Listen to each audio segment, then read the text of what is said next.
இன்னைக்கு நம்ம ஒர்க் பிளேஸ்ல, அதாவது உங்கள் டெய்லி ஆஃபீஸ் ரூட்டீன்ல அடிக்கடி தேவைப்படுற ஒரு 10 எசென்ஷியல் டைம் மேனேஜ்மெண்ட் வொக்காபுலரி ஐட்டம்ஸை பெர்மனண்டா உங்க ஆக்டிவ் மெமரியில இன்ஸ்டால் பண்ண போறோம். இது ஜஸ்ட் ஏதோ பார்த்தோம் விட்டோம்னு இல்லாம, நாளைக்கு நீங்க ஆஃபீஸ் போகும்போது ரொம்ப கான்ஃபிடென்ட்டா யூஸ் பண்ற அளவுக்கு நம்ம பிராக்டிஸ் பண்ண போறோம். லெட்ஸ் டைவ் ஸ்ட்ரெயிட் இன். டைமை பத்தி ஒரு சர்ப்ரைசிங் ஃபேக்ட் உங்களுக்கு தெரியுமா? ஆவரேஜா ஒரு ப்ரொஃபஷனல் அவங்க ஒர்க்கிங் ஹவர்ஸ்ல 20% டைமை தேவையில்லாத கம்யூனிகேஷன்லயே வேஸ்ட் பண்றாங்க. இது கார்ப்பரேட் வேர்ல்ட்ல நடக்கிற a very common communication mistake. சரியான வார்த்தைகளை யூஸ் பண்ணி டைமை மேனேஜ் பண்ண தெரியாதது தான் இதுக்கு முக்கிய காரணம். இந்த எக்ஸ்பிளைனர் முடியும் போது நீங்க கண்டிப்பா டோட்டல் vocabulary மாஸ்டரி அச்சீவ் பண்ணுவீங்க. And trust me, you will save a lot of time. Okay, நம்ம ஃபர்ஸ்ட் வேர்ட் பார்க்கலாம். ஒரு நாள்ல நம்ம முன்னாடி 100 வேலை இருக்கலாம், ரைட்? ஆனா எது முக்கியம்னு முடிவு பண்ணி சரியான தெளிவுடன் முதல்ல செய்யறது தான் ப்ரையாரிட்டைஸ். முக்கியமானதுக்கு முன்னுரிமை அளிப்பது. ஒரு நல்ல ப்ரொஃபஷனல் எக்ஸாம்பிள் சொல்லணும்னா, every morning I prioritise my emails. காலையில வந்ததும் எது அர்ஜென்ட்டோ அதை முதல்ல செய்யறது தான் இது. ஸோ டிப் என்னன்னா, always prioritise urgent tasks first. Take away, focus on what matters. Next, resources and டைமை எப்படி சரியா பிரிச்சு கொடுக்கறதுன்னு பார்ப்போம். அதுக்கான எக்ஸாக்ட் கார்ப்பரேட் வேர்ட் தான் allocate. ஒரு ப்ராஜெக்ட்டுக்கு தேவையான டைம், ஆட்கள் அல்லது ஃபண்டை சரியா ஒதுக்கீடு செய்யறது தான் allocate. இன் தமிழ், ஒதுக்கீடு செய்தல். ஒரு ரியல் வேர்ல்ட் ப்ரொஃபஷனல் எக்ஸாம்பிள் பார்த்தா, we need to allocate more budget to marketing. Corporate என்வரான்மெண்ட்ஸ்ல ரொம்ப முக்கியமா நம்ம யூஸ் பண்ற டாக்டிக் இதுதான். allocate specific time blocks for deep work. Take away, distribute wisely. ஒரு ப்ராஜெக்ட்ல ஸ்ட்ரிக்ட் டைம் கன்ஸ்ட்ரெயின்ட்ஸ் இருக்கும்போது, அடுத்த நிமிஷம் என்ன ஆகும்னு ஒரு டென்ஷன், ஒரு அர்ஜென்சி இருக்கும்போது நம்ம எல்லாருக்கும் வர்ற ஒரே நினைவு இந்த வேர்டு தான், டெட்லைன். ஒரு வேலையை முடிக்க வேண்டிய கடைசி நேரம் தான் டெட்லைன். மீனிங் கெடு அல்லது கடைசி நேரம். கார்ப்பரேட் வேர்ல்ட்ல நம்ம அடிக்கடி கேட்குற sentence, the deadline for the report is Friday. நம்ம கரியர் growthக்கு ரொம்ப முக்கியமா நம்ம ஃபாலோ பண்ண வேண்டிய ஒரு விஷயம் என்ன தெரியுமா? நெவர் மிஸ் அ critical deadline. Take away, time limit. ஒரே நேரத்துல பல வேலைகளை செய்யறது நம்ம கார்ப்பரேட் லைஃப்ல இப்போ ரொம்ப காமன் ஆயிடுச்சு இல்லையா? ஒரு பக்கம் இமெயில், இன்னொன்று பக்கம் சாட், வேறொரு பக்கம் கிளைண்ட் கால். இந்த மாதிரி சைமல்டேனியஸ் டிமாண்ட்ஸ் இருக்கும்போது நம்ம செய்யறது தான் மல்டி டாஸ்க். ஒரே சமயத்தில் பல வேலைகளை செய்வது தான் multi task. For instance, it's hard to multi task when you're on a client call. But remember, multi tasking can sometimes low your efficiency. So be careful. கண்டிப்பா உங்க அட்டென்ஷன் டிவைட் ஆகும். Take away, doing multiple things. ரொம்ப urgent files முன்னாடி இருக்கும், ஆனா அடுத்த நிமிஷம் பார்க்கலாம், இன்னும் கொஞ்ச நேரம் கழிச்சு செய்யலான்னு தள்ளி போடுவோம் இல்லையா? அந்த அன்இன்ஸ்பைரிங் ரியாலிட்டியை குறிக்கும் ஒரு முக்கியமான வார்த்தை தான் procrastinate. ஒரு வேலையை செய்யாம தள்ளி போடுறது தான் procrastinate, மீனிங் தள்ளி போடுதல். If you procrastinate, the work will pile up. கடைசியில நம்ம தான் அந்த ப்ரெஷரை ஃபேஸ் பண்ணணும். So break tasks into smaller parts to stop procrastinating. Take away, delaying tasks. Okay, இப்போ நம்ம ஃப்ரேஸ் பிளாக்கு போவோம். கொஞ்சம் இன்டென்ஸ் பேசிங்கோட இருக்கும் அந்த சிச்சுவேஷன்ஸ். டைம் ரொம்ப கம்மியா இருக்கும்போது ஒரு வேலையை முடிக்க நம்ம போராடும் போது யூஸ் பண்ற ஃப்ரேஸ் தான் அகேன்ஸ்ட் த கிளாக். நேரத்தோடு போட்டியிட்டு ஒரு வேலையை செய்வது தான் against the clock. Example, the team is rushing and working against the clock to finish the report. It is informal but heavily implies urgency. ரொம்ப வேகமா பதட்டத்தோட செய்யற விஷயம் அது. Take away, rushing severely. நம்ம பாசிவ் வெயிட்டிங்கை ஆக்டிவ் ப்ரொடக்டிவிட்டியா மாத்துறது எப்படி? இருக்கிற வாய்ப்புகளை சரியான முறையில பயன்படுத்திக்கிறோம்னு வேல்யூ எக்ஸ்ட்ராக்ஷன் மேல ஃபோக்கஸ் பண்றது தான் இந்த phrase make the most of.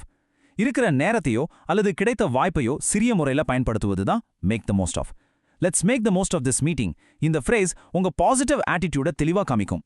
It's highly professional and positive. Take away, maximise value. நம்ம கெப்பாசிட்டிக்கு மீறி வேலை எடுக்கும் போது அந்த டோட்டலி ஓவர்வெல்ம்ட் ஆகிற ஃபீலிங்கை எப்படி எக்ஸ்பிரஸ் பண்றது? முடியாத அளவுக்கு வேலையை தலையில போட்டுக்கொள்வது தான் bite off more then you can chew. Example, he promised to finish 3 projects, but I think he bit off more than he can chew. It perfectly describes taking on too much work without having the bandwidth. Register note என்னன்னா, இது ஒரு conversational இடியம். Corporate செட்டிங்ல ரொம்ப கேஷுவலா use பண்ணலாம். Take away, over committing. Office எல்லாம் காலியான பிறகு late night வரைக்கும் தனியா உட்காந்து வேலை செய்யும் அந்த சினிமேட்டிக் இமேஜரியை கொண்டு வர we use burning the midnight oil. விடியும் வரை விழுத்திருந்து வேலை செய்வது தான் burning the midnight oil. She is burning the midnight oil to prepare for the presentation tomorrow. இந்த phrase ஒரு தொழிலாளியோட ஹார்ட் ஒர்க்கை ரொம்ப அழகா காமிக்கும். It's expressive and it clearly shows high dedication. Take away, working late night. Right. ஒரு முக்கியமான decision எடுக்கும் முன்னால நமக்கு கொஞ்சம் பிரீதிங் ரூம் தேவைப்படும் இல்லையா? உடனே பதில் சொல்ல முடியாத ஒரு சிச்சுவேஷன்ல அந்த ஸ்ட்ராட்டஜிக் நெகோசியேஷன் டாக்டிக்கை குறிக்கும் ஃப்ரேஸ் தான் பை டைம். ஒரு முடிவை எடுக்க கூடுதல் நேரம் கேட்பது தான் பை டைம். எக்ஸாம்பிள் பார்த்தா, we need to buy time before giving them a final answer. இது ஆக்சுவலி ஒரு smart corporate move. Take away, delaying strategically. இப்போ இந்த வேர்ட்ஸ் அண்ட் ஃப்ரேசஸை எப்படி ரியல் சிச்சுவேஷன்ஸ்ல கம்பைன் பண்ணி பேசுறதுன்னு பார்ப்போம். Sentence 1, if we want to beat the deadline, we need to prioritize our tasks and work against the clock. Sentence 2, make sure to allocate your resources well to make the most of this opportunity. எப்படி இந்த combinations உங்க காம்படன்ஸை மியர் ரெகக்னிஷன்ல இருந்து active அப்ளிகேஷனுக்கு elevate பண்ணுதுன்னு நல்லாவே கவனிங்க. இந்த மாதிரி sentences உங்க கம்யூனிகேஷனை கண்டிப்பா ஷார்ப்பாக்கும். இன்னும் 2 சென்டென்சஸ் பார்ப்போம். Don't procrastinate and end up burning the midnight oil. And if you try to multitask too much, you might bite off more than you can chew. இப்போ ஒரு முக்கியமான Tanglish distinction note. Procrastinate பண்றதும் buy time பண்றதும் definitely ஒண்ணு இல்ல. இதை நல்லா புரிஞ்சுக்கோங்க. Procrastinateனா சோம்பேறித்தனமா தேவையில்லாம தள்ளி போடுறது. ஆனா buy timeனா பிளான் பண்ணி ஒரு கிளியர் ரீசனுக்காக ஸ்ட்ராட்டஜிக் டிலே செய்யறது. Don't confuse them. இது உங்க ப்ரொஃபஷனலிசமை தெளிவா டிஃபைன் பண்ணும். ஓகே, நம்ம இப்போ இன்டர்பிரிட்டேஷன் செக்மெண்ட்க்கு போவோம். ஒரு சிச்சுவேஷனை ஜஸ்ட் டிஸ்கிரைப் பண்றதுக்கும் ப்ரொஃபஷனலி இன்டர்பிரேட் பண்றதுக்கும் நிறைய வித்தியாசம் இருக்கு.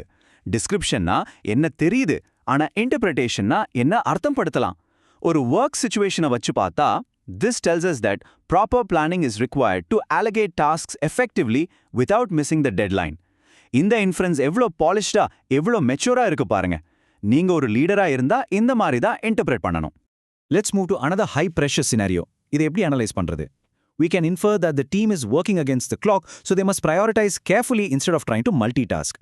உங்களோட அப்சர்வேஷன்ஸை இந்த மாதிரி கார்ப்பரேட் ஸ்டைலில் ஆர்டிகுலேட் பண்ண இந்த புது vocabulary phrases கண்டிப்பா உங்களுக்கு பெரிய லெவலில் ஹெல்ப் பண்ணும். மீட்டிங் ரூம்ஸ்ல உங்க வாய்ஸ் இன்னும் தெளிவா, இன்னும் பவர்ஃபுல்லா கேட்கும். யூனோ, கேஜுவல் ஸ்போக்கன் இங்கிலீஷ்க்கும் ஃபார்மல் கார்ப்பரேட் இமெயில்ஸ்க்கும் நிறைய டிஃபரன்ஸ் இருக்கு. ஸ்போக்கன்ல நம்ம காலீக்ஸ் கிட்ட I am working super late to finish திஸ்னு ரொம்ப கேஜுவலாக சொல்லுவோம். அதே ஃபார்மல் ரிட்டன்ல உங்க மேனேஜர் கிட்ட கன்வே பண்ணும்போது I am currently burning the midnight oil to ensure we meet the project டெட்லைன்னு சொல்லணும். Elevate your confidence by directly comparing how you speak versus how you write in a formal corporate setting. இந்த distinction தான் உங்க professional இமேஜை build பண்ணும். Let's test what you've learned. ஒரு fast paced task செக்மெண்ட்க்கு போவோம். Question 1. Your team has a presentation tomorrow morning and half the slides are incomplete. What do you do? Think about it. Model answer: we are definitely working against the clock, so we need to prioritize the key slides and stop trying to multitask. Contextual application is absolutely key here. சரியான நேரத்துல சரியான வார்த்தைகளை use பண்றது தான் உண்மையான fluency. Task question 2. Your boss gives you 3 new projects, but your plate is already full. நீங்க அளவுக்கு அதிகமா work வச்சிருக்கீங்க. How do you respond? Model answer: I don't want to bite off more than I can chew, so I need to buy time to properly allocate my resources before taking these on. See how perfectly that vocabulary exacta sync ஆடி உங்க capacity-யை communicate பண்ணுது? இதுதான் power of knowing the right phrase. Concluding the task segment with the final high-stakes question. You are waiting for client feedback, but time is running out. Approval இன்னும் வரல, but time ரொம்ப கம்மியா இருக்கு. What do you say? Model answer: while we wait, let's make the most of our time and not procrastinate, so we don't miss the final deadline. இந்த complex ஃப்ரேசஸை எப்படி நேட்டிவ்லி comprehend பண்ணி அழகா utilise பண்றதுன்னு இப்போ உங்களுக்கு நல்லாவே புரிஞ்சிருக்கும்னு நினைக்கிறேன். Now for the ultimate challenge. இதுவரை கவனிச்சது ஒரு பக்கம் இருந்தாலும் ஆக்டிவ் பார்ட்டிசிபேஷன் ரொம்ப முக்கியம். இது போன்ற ஒரு இன்டென்ஸ் மூமெண்ட்டை டிஸ்கிரைப் பண்ண ஒரு சென்டென்ஸ் கன்ஸ்ட்ரக்ட் பண்ணுங்க. கண்டிஷன் என்னன்னா, இன்னைக்கு படிச்ச எக்ஸாக்டா 2 வேர்ட்ஸ் அண்ட் 2 ஃப்ரேசஸை யூஸ் பண்ணணும். Take a second to mentally build your sentence. இதுதான் உங்களுக்கான ultimate test. Are you ready? சரியான பதில் எப்படி இருக்கலாம்னா, she is burning the midnight oil against the clock because she failed to prioritize and decided to procrastinate. Excellent job if your sentence looks something like this. நீங்க இப்போ visual pressure-ஐ precise professional Englishல translate பண்ண சக்சஸ்ஃபுல்லா பழகிட்டீங்க. இந்த vocabulary இப்போ உங்க active memoryல firmly record ஆயிடுச்சு. Let's do a rapid fire recap. Keep these concepts firmly in your memory one last time. Prioritize, allocate, deadline, multitask, procrastinate, and the phrases against the clock, make the most of, bite off more than you can chew, burning the midnight oil, and buy time. இந்த செஷனை wrap up பண்ற இந்த நேரத்துல Here is a thought-provoking question for your upcoming work week. Are you going to make the most of your time and prioritize effectively, or will you procrastinate and end up burning the midnight oil? The choice is entirely yours. Keep practicing, integrate these words into your daily work, and I will see you in the next explainer.